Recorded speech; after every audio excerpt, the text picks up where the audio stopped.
ஒரு கதை சொல்லிட்டேன் சார்.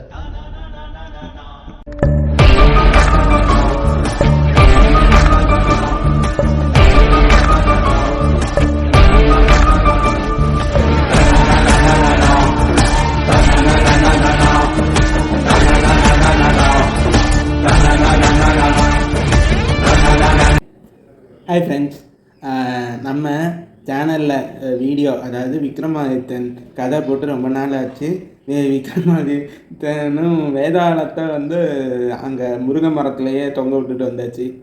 அது மட்டும் இல்லாமல் நிறைய சப்ஸ்கிரிப்ஷன் 500 தாண்டி போயிருக்குது. எனக்கு சப்ஸ்கிரைப் பண்ண எல்லாருக்குமே ரொம்ப தேங்க்ஸ், என் சேனலை சப்ஸ்கிரைப் பண்ணதுக்கு. இப்போ நம்ம கதைக்கு போகலாம். அதாவது விக்ரமாதித்தன் திருப்பி மனம் தளராமல் அங்கே முருங்கை மரத்துக்கு போய் வேதாளத்தை இழுத்து தன்னோட தோளில் தூக்கி போட்டு கொண்டு போய்கிட்டு இருக்கான். அப்போது வேதாளம் அதாவது விக்ரமாதித்தனை பார்த்து கேட்குது, நீ இப்படி விடாமல் திருப்பி முயற்சி பண்ணுறதை பார்த்தா எனக்கு ஒரு ஞாபகம் வருது, ஒரு கதை ஒன்று ஞாபகத்துக்கு வருது அப்படின்னு சொல்லிட்டு அது என்ன சொல்லுதுன்னா, அதாவது வைசாலி அப்படிங்கிற நாட்டில் ஒரு சிற்பி இருக்கான். அந்த சிற்பி என்ன சிலை செஞ்சாலும் அதை அது அப்படியே உயிரோடு இருக்க மாதிரியே அந்த சிலையை செய்வானான். அப்படி அவன் ஒவ்வொரு சிலையையும் உயிரோடு இருக்க மாதிரியே இருக்கும். அதை அப்படி உண்மையிலே அது உயிரோடு இருந்தால் எவ்வளோ நல்லாயிருக்கும் அப்படிங்கிற மாதிரி நினைக்கிற மாதிரி அப்படி சிலை செய்வானான். அப்படி ஒரு நாள் ஒரு பௌர்ணமி அன்னைக்கு அவன் படுத்து நல்லா தூங்கிட்டு இருக்கான். அப்படி தூங்கிட்டு இருக்கும்போது அவனுக்கு ஒரு கனவு வருது. அந்த கனவில் கந்தர்வ லோகத்தில் இருந்து ஒரு பொண்ணு, ரொம்ப அழகான பொண்ணு அவன் கனவில் வரா. அப்போ அந்த சிற்பியை பார்த்து அவன் என்ன கேட்குறான்னா, சிற்பியே, நீ பண்ணுற சிலையெல்லாம் ரொம்ப உயிர் உள்ள சிலை மாதிரி இருக்குது, ரொம்ப அழகாக இருக்குது, நீ என்ன நீ சிலையாக செய்யணும், எனக்கு அது ஆசையாக இருக்குது அப்படின்னு அவள் சொல்கிறான். அதுக்கப்புறம் அவன் கொஞ்ச நேரம் கழித்து முழிச்சிடுறான். அவனுக்கு கனவும் கலைஞ்சிடுது. ஆனால் அவன் மனசில் அந்த பொண்ணு சொல்லிட்டு போனதும் அந்த பொண்ணோட உருவமும் அப்படியே இருக்குது. அப்போது அவன் அந்த கனவு காணும் போது அந்த கனவில் அந்த பொண்ணுக்கிட்ட என்ன சொல்லியிருக்கான்னா, அடுத்த பௌர்ணமி அன்னைக்கு உன்னோட சிலையை நான் செஞ்சு வச்சுருப்பேன், அதை பார்க்குறதுக்கு நீ வரணும் அப்படின்னு கனவில் சொல்லியிருக்கான்.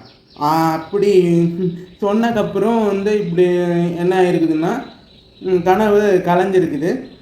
அந்த கனவில் பொண்ணோட உருவம் அப்படியே மனசில் இருக்குது அவனுக்கு. அதையே யோசிச்சுட்டு இருக்கான்.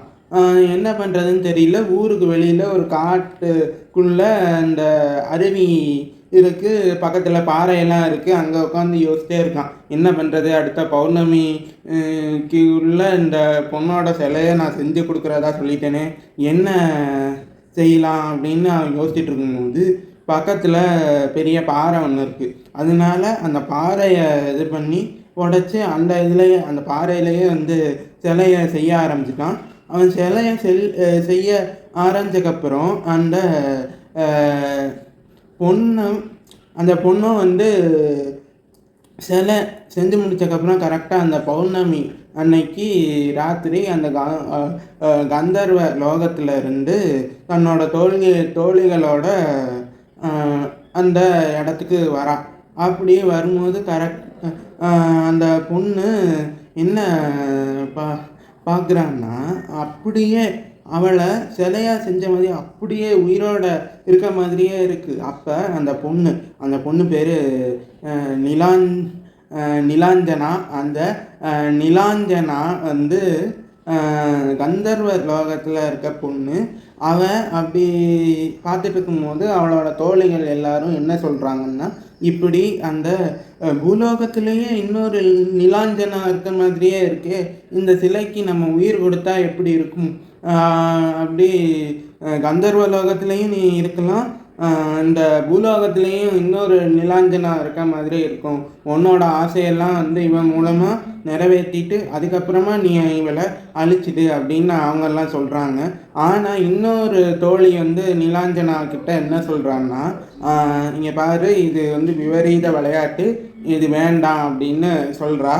ஆனால் நிலாஞ்சனாவுக்கு மற்றவங்க சொல்கிறதெல்லாம் வச்சு பார்க்கும்போது இந்த சிலைக்கு உயிர் கொடுத்தா நல்லாயிருக்கும் அப்படின்னு தோணுது. ஏன்னா கந்தர்வ லோகத்தில் இருக்கவங்களுக்கு நிறைய சக்திகள் இருக்கும். அதனால நிலாஞ்சனாவோட அழகு, நிலாஞ்சனாவோட அறிவு, அவளோட இது எல்லாத்தையுமே அந்த சிலைக்கு கொடுத்து அந்த சிலைக்கு உயிரையும் கொடுத்துட்றா.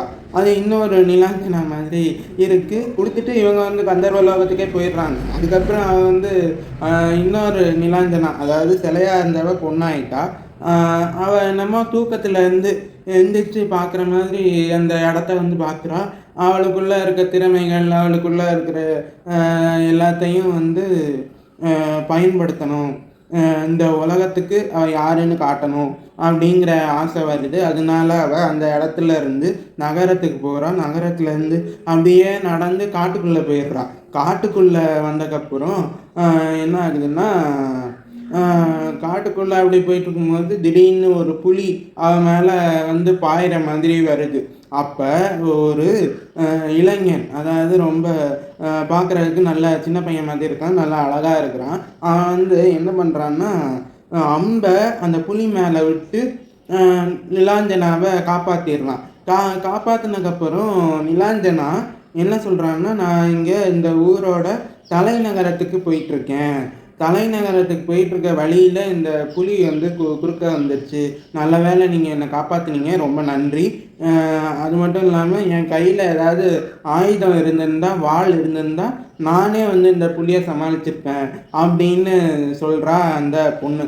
உடனே இவனுக்கு ரொம்ப ஆச்சரியமாயிடுது. வாள் இருந்தால் நீயே வாள் வீசி அந்த புலியை வந்து சமாளிச்சிருப்பியா அப்படின்னு அவன் வந்து ரொம்ப ஆச்சரியமாக கேட்குறான். அப்போ அவன் என்ன சொல்கிறான்னா, நான் பொண்ணாக இருந்தாலும் போர்க்கலைகள் எல்லாமே எனக்கு ரொம்ப நல்லாவே தெரியும். எனக்கு வந்து படையில் என்னை சேர்த்து விட்டு, எனக்கு அங்கே இந்த நாட்டோட படையில் சேர்த்து விட்டு எனக்கு ஒரு வேலை கொடுங்க அப்படின்னு கேட்குறா. அப்போது அந்த பையன் வந்து என்ன சொல்கிறான்னா, இங்கே பாரு, படையிலெல்லாம் பொண்ணை வந்து சேர்த்துக்க மாட்டாங்க. உனக்கு என்ன தான் போர்க்கலைகள் எல்லாமே தெரிஞ்சிருந்தாலும் ஒரு பொண்ணை படையில் சேர்த்துக்க ஒத்துக்க மாட்டாங்க. அதனால நீ ஆண் மாதிரி வேஷம் போட்டு வா, அடுத்த நாள் ஒன்றை நான் வந்து படையில் சேர்த்து விட்றேன். இந்த நாட்டோட மன்னருக்கு ஒரு போர் வரப்போகுது. பக்கத்து நாட்டு மன்னர் நம்ம நாட்டு மேலே ஒரு போரை எடுத்துகிட்டு வரப்போகிறாரு. அதனால வந்து எப்படியாவது பேசி உன்னை வந்து படையில் சேர்த்து விட்றேன், நீ ஆண் வேஷம் போட்டுட்டு வா அப்படின்னு சொல்லி அனுப்பிடுறான்.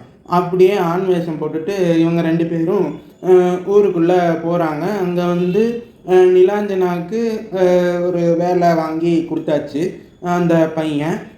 அப்போ வந்து இவ்வளோ நேரம் அந்த பையனோட பேர் சொல்ல வந்துட்டாங்களே, அந்த பையனோட பேர் என்னென்னா பிரபாகரன். அவன் வந்து வேலை போட்டு கொடுத்துட்டான். இப்போ வந்து போர் நடக்குது. போர் நடக்கும்போது தளபதி மற்ற எல்லாத்தையும் எப்படி என்ன மாதிரி தாக்குதல் நடத்துறது, என்ன பண்ணுறது அப்படின்னு பேசிக்கிட்டு இருக்காரு. அப்போது வந்து தளபதியும் மன்னரும் தான் பேசிக்கிட்டு இருக்காங்க. இதை கேட்டுட்டு நிலாஞ்சனா வந்து, இங்கே பாருங்கள் அரசே, எதிரி நாட்டு சேனை வந்து ரொம்ப பெருசு, நம்மக்கிட்ட இருக்கிறது ரொம்ப சின்ன சேனை தான்.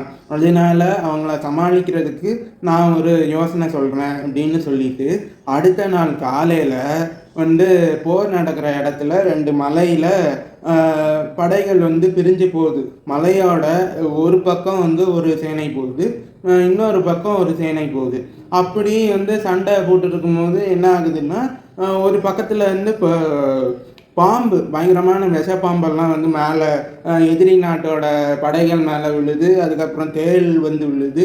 இன்னொரு பக்கம் தீப்பந்தம், தீ அதெல்லாம் வந்து விழுது. என்ன நடக்குதுன்னே எதிரி நாட்டு படைகளுக்கு புரியலை.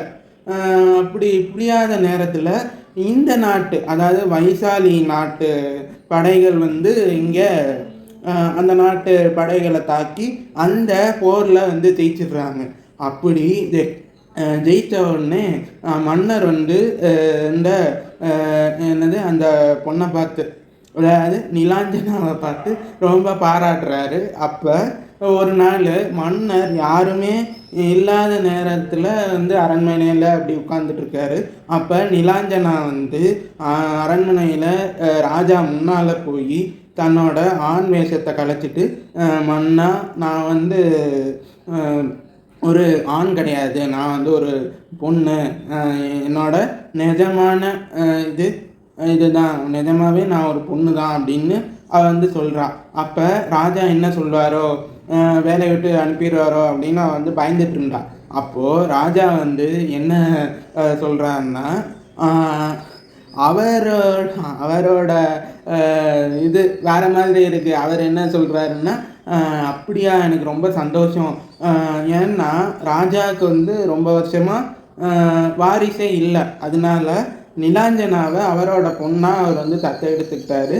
ராஜாவும் அவரோட மனைவி ராணியும் தத்தெடுத்துக்கிட்டாங்க. அப்போ இப்படி நிலாஞ்சனாவை தத்தெடுத்ததுக்கு அப்புறம் இந்த நிலாஞ்சனாவுக்கும் பிரபாகரனுக்கும் கல்யாணம் நடக்குது. கல்யாணம் ஆனதுக்கப்புறம் இந்த கந்தர்வ லோகத்து நிலாஞ்சனா இதெல்லாம் மேலே பார்த்துட்டு இருக்கா.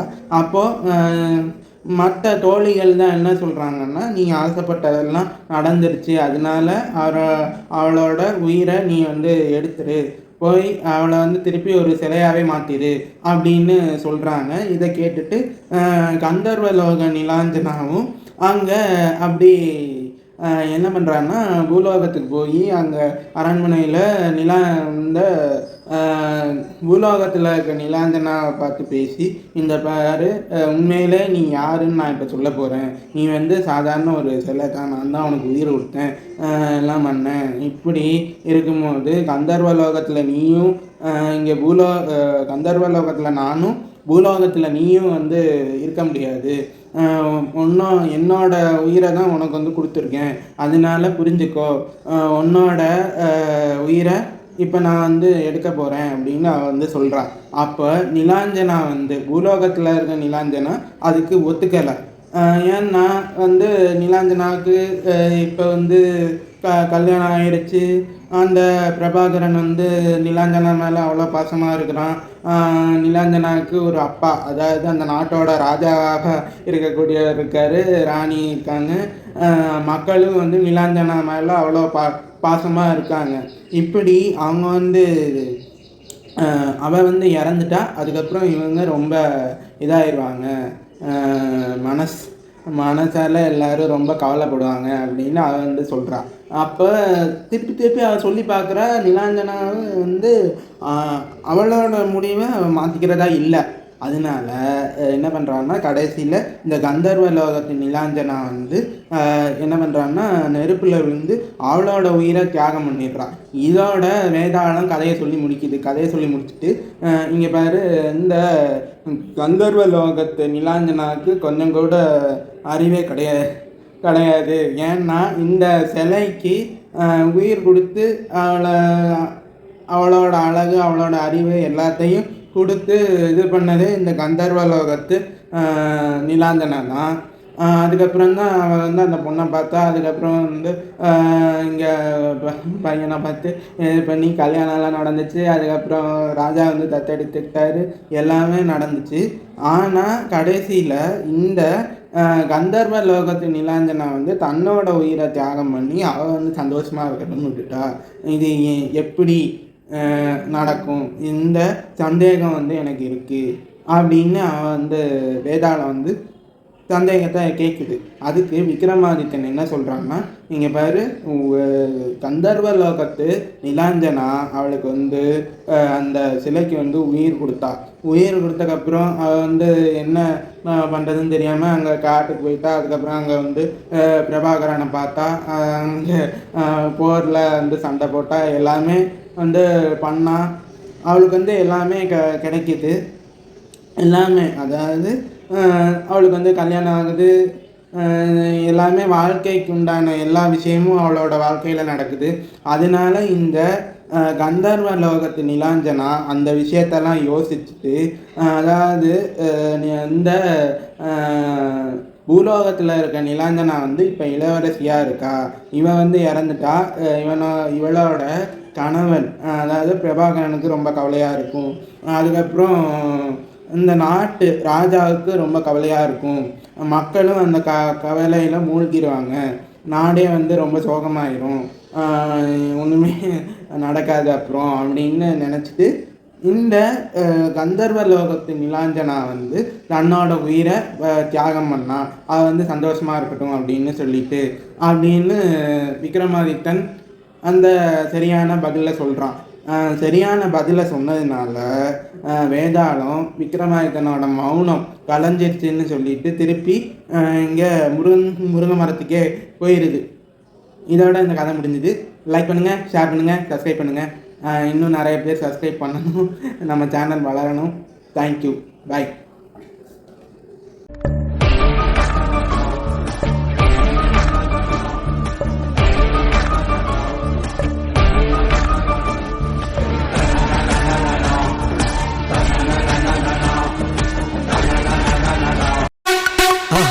மறக்காம சர்ப்ரைஸ் பண்ணுங்க.